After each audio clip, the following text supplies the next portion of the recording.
here's what's happening today at Ewetopia Farms. It's a bedding day again. Simple is what simple does. Stupid is what stupid does. Oh. Trying to make sure that everyone understands what it is we do and why it is we do it. People say sheep are stupid, but they're not that dumb. They always love it when it's bedding day. It's good use of the old hay. Let's get started. It is a very cool and wet and soggy day today. That means, of course, we're going to be putting out some more bedding for the sheep. So as I go about morning chores, you can see we have the ram lambs out in the paddock running free, having a good time. Hi buddy, how you doing? Oh my goodness. That's Nero. He's one of my favorites, the Suffolk there. And Arnie's got the sheep loose because it's a bedding day again. If you were with us in the summer, you'd see that we don't do a lot of bedding down the sheep. The bedding stays really dry, especially in a summer where it's drought conditions. Any moisture in the barn evaporates, so we only have to replace the bedding when it gets too dirty. However, they're also outside most of the time, so in the summer cleaning the bedding out and putting fresh stuff in is not nearly the concern it is in the winter time when there's no evaporation of moisture and moisture is getting in here. We got to make sure that everyone stays dry and clean. Plus it just poured rain last night. That's why Arnie's got the curtain up. It's not because it's cold. It's because the rain was blowing in and saturating the bedding pack. As you know, we don't want them laying down in saturated conditions. That's how they get hoof problems. They can get all kinds of health issues if you're laying in dirt and water. That's just common sense. So most of them are outside right now. They realize that the grass outside isn't quite as nice as the hay in the barn because at this time of year the grass is getting mucky, it's played out, the nutrition is going into the roots, and there's not much left in the leaves, if there even is leaves anymore.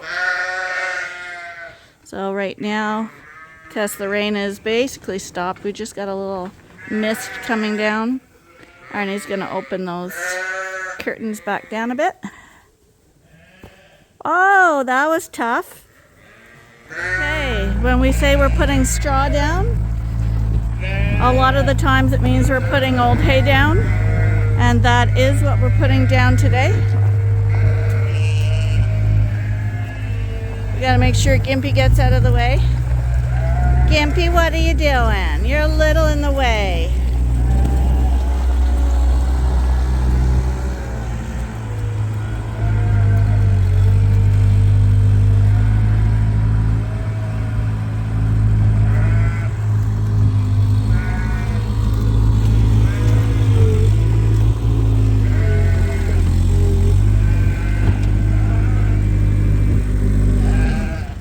All my friendlies are right by the gate. Well, oh, I thought this was Nero. It's not Nero. It's one that Arnie marked. Hi, buddy. Go that way. Okay, looks like we're doing the ewe lambs first. As you know, our motto is keep it simple and use what works on your farm. And keeping it simple for us is rolling out bales of straw when we put bedding down. That way we don't have to bring out any heavy equipment, and actually the old hay or straw rolls out really nicely.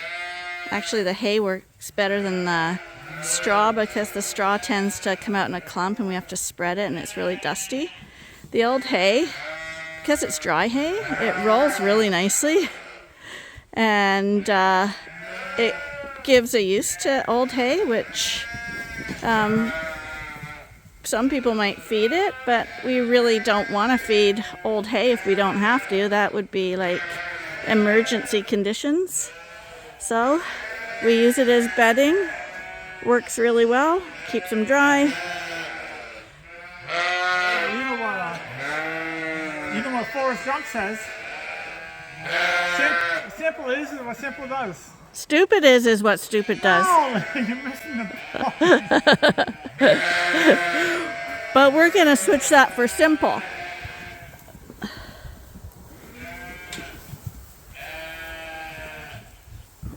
But the dry bales are a lot lighter. They don't tend to mat the way wet bales do. And obviously you can't use a wet bale for bedding. Kind of defeats the purpose. That's evident, but sometimes you think something's evident, and then when you post the video, people will ask questions on things that you thought would be understood. So I'm not trying to talk down to anyone, but I'm trying to make sure that everyone understands what it is we do and why it is we do it. We don't have a lot of equipment. It's a lot easier to just roll a bale out. And as far as dust goes, I'm allergic to dust badly, and nobody likes dust anyway. The sheep don't. It will cause coughing, and it gets all over them as well. And so rolling out the bedding like this also cuts down on the amount of dust immensely. So for us, rolling out old hay bales is a win-win for us and for the sheep, and for ease of work on the farm.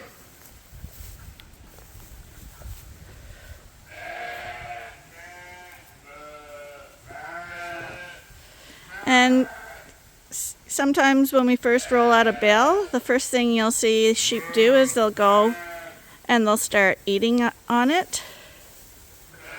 That does not mean that our sheep will eat their bedding because we're using hay. If we were rolling out straw, they would go and eat it too. It's something new, it's grass-like. They are going to nibble on it. But I can guarantee after like maybe an hour, when they've ran around the pen some and it's sat on top of the old bedding and they peed and pooed in it, they will not be eating it anymore. People say sheep are stupid, but they're not that dumb.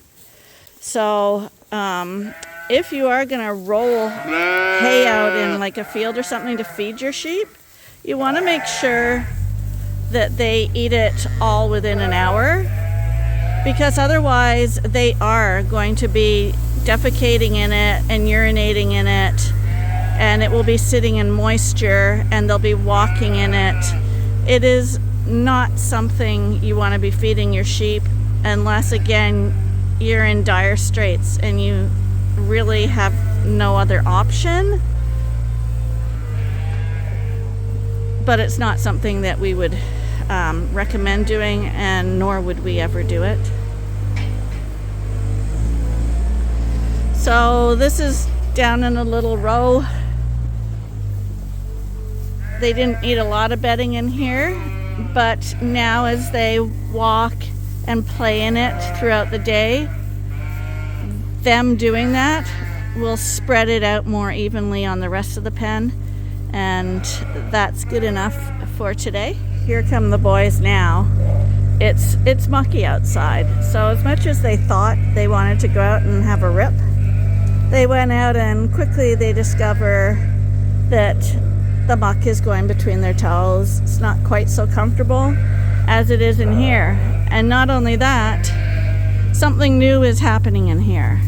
Something that looks a little bit exciting, change of routine. And so the sheep are gonna come see what Arnie's up to. Some of them are gonna go drink at the drinker, because in general our sheep won't drink out of puddles and stuff either. They do know that clean water is out here, which is also something we don't want them doing, drinking out of puddles. We work hard on keeping our sheep parasite free, and People seem to forget that water is a sure way to get parasites as well. So you want water clean. Oh my goodness, is it exciting? Is it really exciting?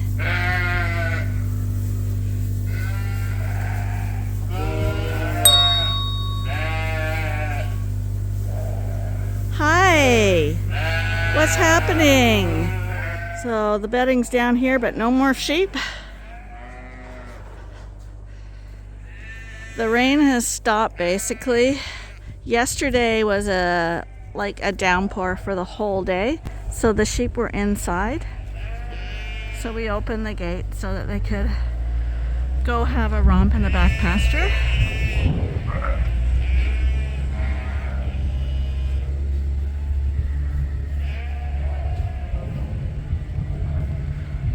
We actually did have the gate open yesterday so that if they wanted to go out and have a bath or something, a shower, they could go outside, but not one of them chose to go outside. But they're happy to be out there today. Like I say, the pasture quality is very, very poor right now. It's more about exercise for the sheep to get out and run around and for their just general well-being. You can see that they're much happier doing that. Okay, right now we've switched coveralls and we're into Monty's breeding group. And those of you who know Monty, our breeding ram here, he is a very gentle, friendly giant of a Suffolk ram. However, he is a ram at breeding season. Putting bedding out is an exciting occurrence for sheep. They always love it when it's bedding day. I think it's just the newness, and it probably feels really good to have clean bedding, just like it does when you take fresh sheets out of the laundry at home. But in a breeding group, with hormones running and the excitement of something new happening, that's when any ram can be at its most dangerous. He's not acting himself. So even though Monty is a buddy, we are gonna keep our eye on him. You're going over? It's up to you.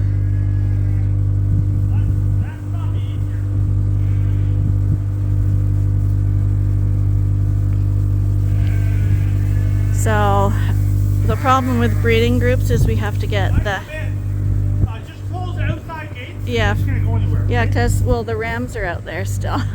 Yeah, just close the outside gate and come through here. Yeah, I will. And then no one can get in.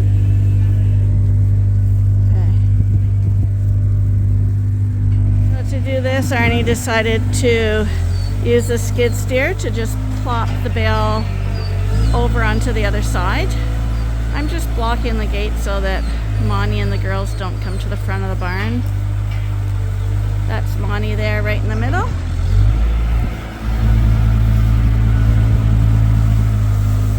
As you know, last year we were doing something similar in a breeding group with the skid steer, and that's when we had Hilton try to attack me.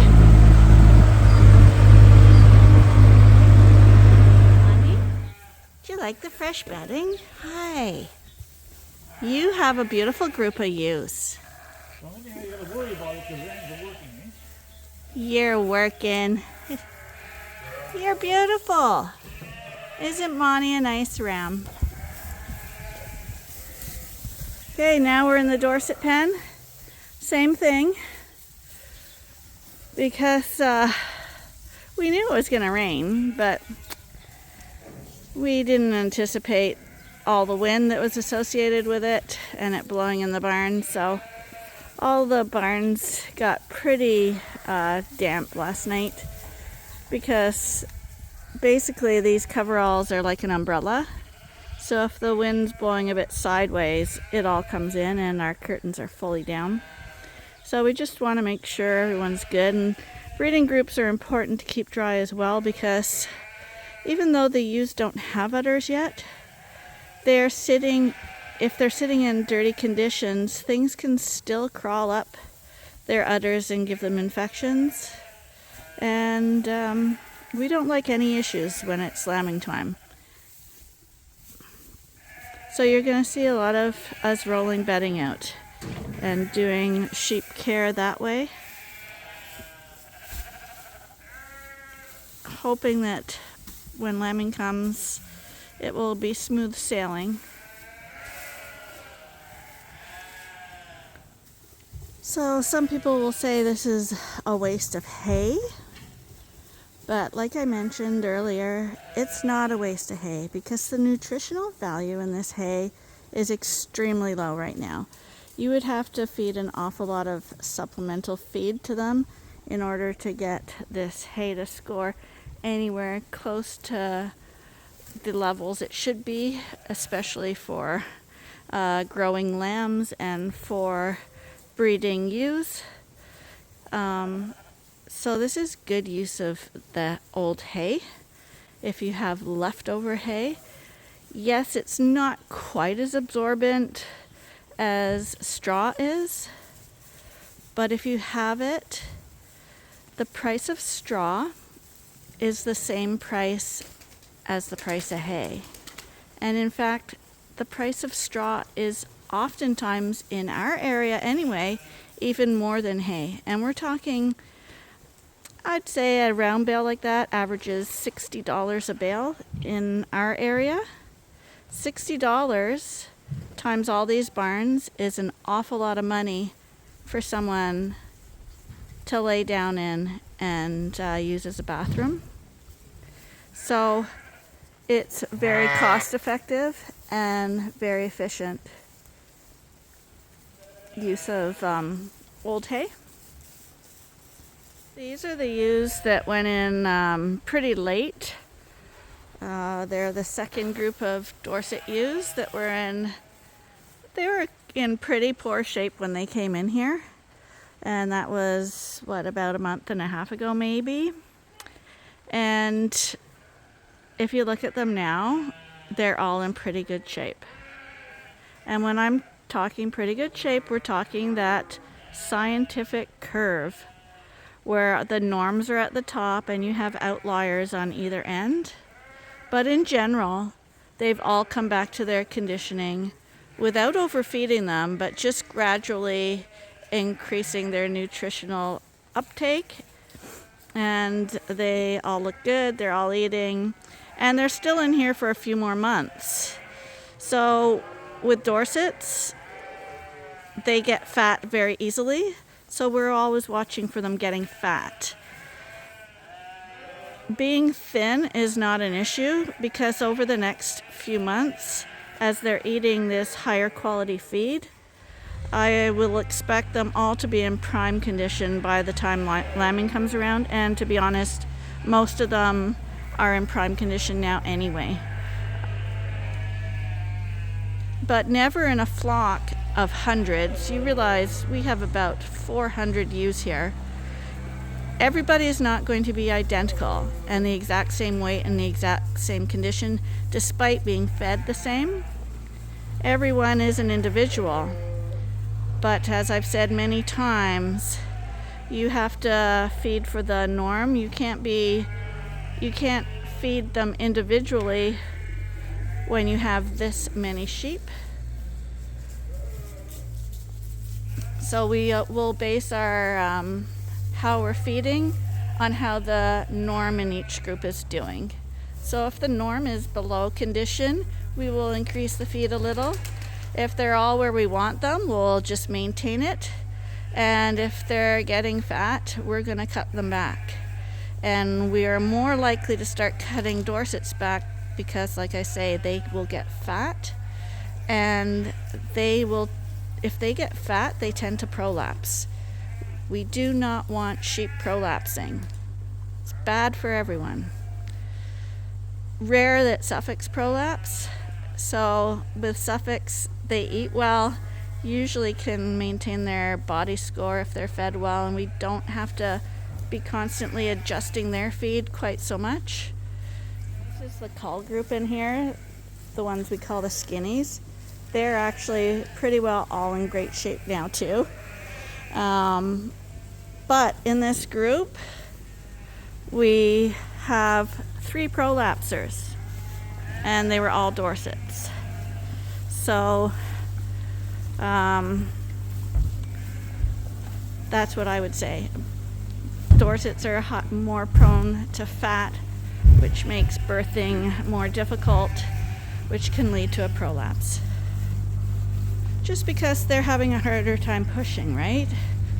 So if you're struggling and you're pushing so hard, and you just don't have the muscle or the fats impeding things, that's what's causing prolapses. And we don't have a lot of prolapses. Not an epidemic, because we do monitor the sheep closely, even though we have hundreds of sheep.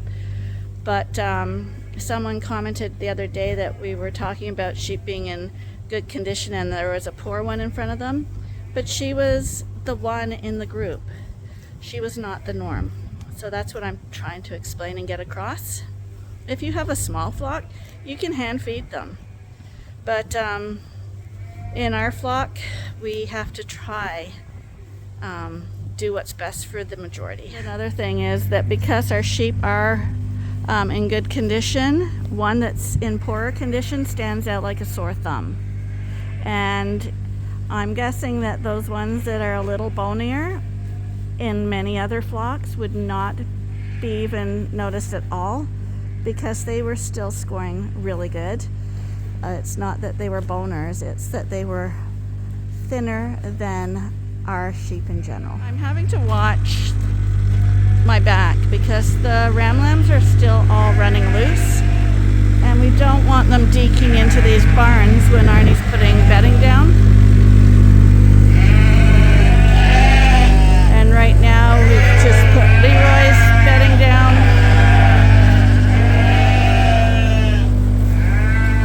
Got a few of them munching on the hay. Once again, Arnie's opened the breeding group gate so they can come into this front area, but I've shut the outside gate so they can't intermingle with the ram lambs, which would be disastrous. And Arnie's put another bale on the other side into Matrix's breeding group. Starting over here now with Dorset ewe lambs, rolling their bedding out. And you may say, well, that's going to create quite a bedding pack. That's a lot of manure to remove. But also you got to remember that all this manure is going to be spread on our crop fields. And again, if you look at the price of fertilizer these days, it's tripled and quadrupled over the last 2 years. It's astronomical. It's like $1,500 a ton. It's just crazy, and it's something you cannot do without if you're growing crops. If you want to get your crops to grow and produce a good yield, you have to fertilize. And putting this natural fertilizer on the fields helps our crops. It's keeping the sheep clean and dry and healthy. And it's saving costs on buying artificial polluting fertilizers.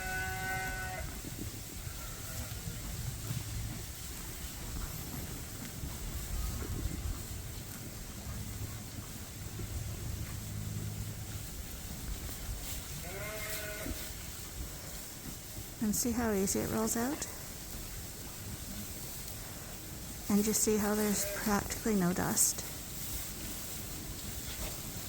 It's so much nicer. Some people will spray it in a barn, and the dust is just unbelievable, not to mention the fibers fly all over the sheep's body, in their eyes, up their nose. This is much friendlier. Hi there, that's little Nettie. Yes, you're the noisy one in the group.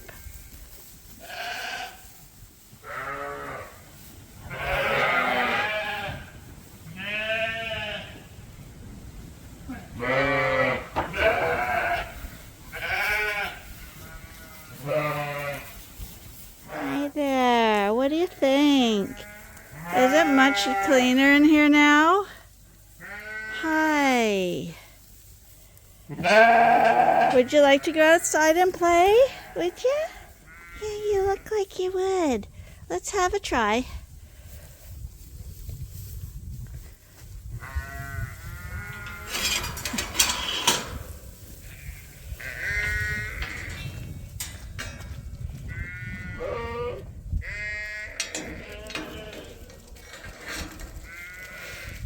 Even though they've got a really big paddock back there, it's pretty well grazed right off. They are literally going out just for the exercise and the fun of it. There's no grass to be had out there. And normally we wouldn't let them out on fields like that, but there's not parasites either, or if there are, very little, because we're getting frosts and freezing every night, so that should be putting a lid on the parasites for a little while. But they'll go out, they'll have a little romp around the field, and then they'll head back in here. What are you two doing? You guys are supposed to be buddies. Here comes the older two. They're the new they hang around together all the time. You don't want to be with those children, do you, Peggy? There she goes. And they're gonna go have a little zip.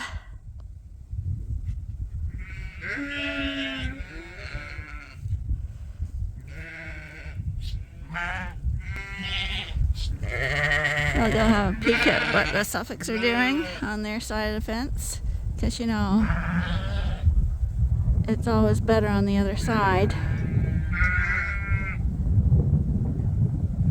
So in this pasture they can go on the runway where they went, or you can go up that way and it meets at the far end, so they can join together.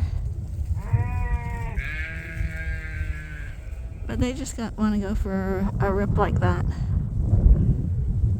If they were hungry, the first thing they'd do is their heads would go down, but the first thing they do is go for a run.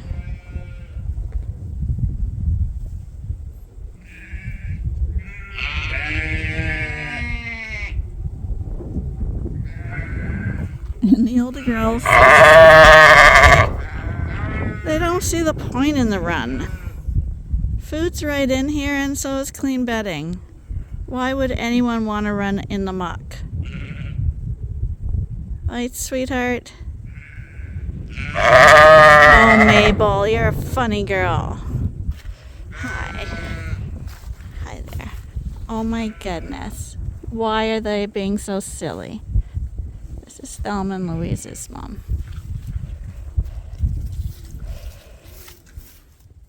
And these are what's left of the boys. Doesn't look like very many, but we've got 8 in breeding groups. You gotta realize that. And then we got the up-and-comers for next year.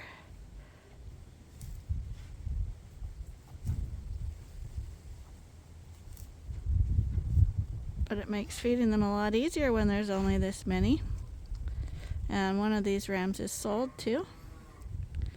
The one closest to us, actually. This fellow right here. So I'm going to call that a day on this cold and dreary day. But the sheep are all snug as bugs in a rug. Or sheep in the straw, hay. Anyway, I hope that explained why we use old hay and how it is not a waste of hay and works really well for us. Anyway, thanks for joining us again, and I hope you'll join us again next time. So until then, bye for now. Oh, and check out our merch shop. It's really close to Christmas. We got some new designs. And there's no tariffs or duty for anyone who's in the States, because it's coming out of the States. So helps with your bills a bit, no tariffs. It's always a good thing. And if there are Canadians that want any of those t-shirts and don't want to pay customs and duty and tariffs and God knows what else, leave me a comment below and we'll message privately, as I do have a supplier in Canada, but I have to do the shipping and stuff on it, so it's a little bit different, but it's not impossible. So thanks again. Bye for now.